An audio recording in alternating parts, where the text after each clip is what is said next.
పెద్దపల్లి జిల్లా గోదావరి కణిలో రైతులకు కష్టాలు రెండు వైపులా ఎదురవుతున్నాయి. ఒకవైపు అకాల వర్షాలు పంటను నాశనం చేస్తుంటే మరోవైపు రైసు మిల్లర్లు తూకంలో మోసం చేసి ఆర్థికంగా దోపిడీ చేస్తున్నారు. శ్రీరామ రైస్ మిల్లో టన్నుకు 15 కిలోలు, లారీకి 3 క్వింటాళ్లు తక్కువ తూకం వేసిన వ్యవహారం కలెక్టర్ దృష్టికి వెళ్లడంతో అధికారులు దాడులు చేసి మిషన్ సీజ్ చేశారు. యజమానిపై కేసు నమోదైంది. జిల్లా వ్యాప్తంగా అన్ని రైస్ మిల్లర్లలో తనిఖీలు చేపట్టి దళారుల ఆగడాలకు అడ్డుకట్ట వేయాలని, అకాల వర్షాలు మిల్లర్ల మోసంతో నష్టపోతున్న రైతులను ఆదుకోవాలని రైతు సంఘాలు డిమాండ్ చేస్తున్నాయి.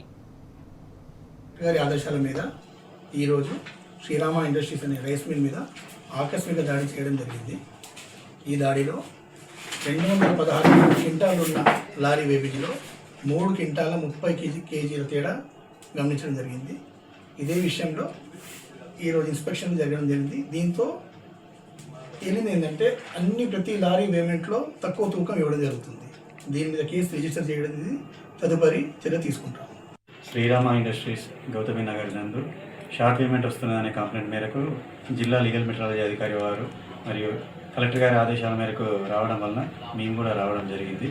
పిఎస్సిఎస్ సెంటర్ ఏదైతే ఉన్నదో వాళ్ళ దగ్గర నుండి వచ్చిన దానికున్న వీళ్ళ కాంటా ఏదైతే ఉన్నదో దానికి 3 క్వింటాల 15 కిలోలు వ్యత్యాసం ఉన్నట్టు మాకు తెలిసింది.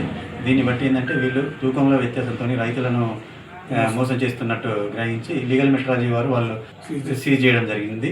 మీకు ఎక్కడైనా తూకంలో ఇబ్బందులని అనిపించినా, లేకపోతే ప్యాడి దించుకోవడంలో ఇబ్బందులను కనిపించినా రామగుండం పరిధిలో గల ఏదైనా కానీ మా తహసీల్దార్ కార్యాలయం కానీ, లేదంటే సంబంధిత డిఎం, డిఎస్ఓ, లేదంటే జిల్లా అధికారులు ఎవరు కానీ దయచేసి వాళ్ళ దృష్టికి తీసుకుపోవచ్చు. మా ఐకేపీ సెంటర్ నుంచి వడ్లు శ్రీరామ మిల్లుకు పంపించడం జరిగింది.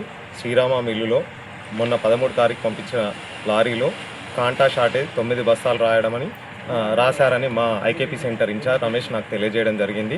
దాని ద్వారా మేము వచ్చి క్వశ్చన్ చేస్తే మీ కాంటాలో షార్టేజ్ వచ్చింది, అందుకే నేను 9 బస్తాలు 40 కిలోల బస్తాలు 9 బస్తాలు షార్ట్ ఇవ్వడం జరిగింది, అంతే నేను ఏం చేయలేను, మీకు తక్కువ ఇవ్వడం అని చెప్పడం జరిగింది రైస్ మిల్ ఓనర్. నేను మళ్ళీ తెల్లారి నా బండి ఇక్కడికి మళ్ళీ లోడ్ వేసుకొని రావడం జరిగింది. వచ్చేటప్పుడు నేను దాన్ని బయట బ్రిడ్జ్ మీద చేయించడం జరిగింది.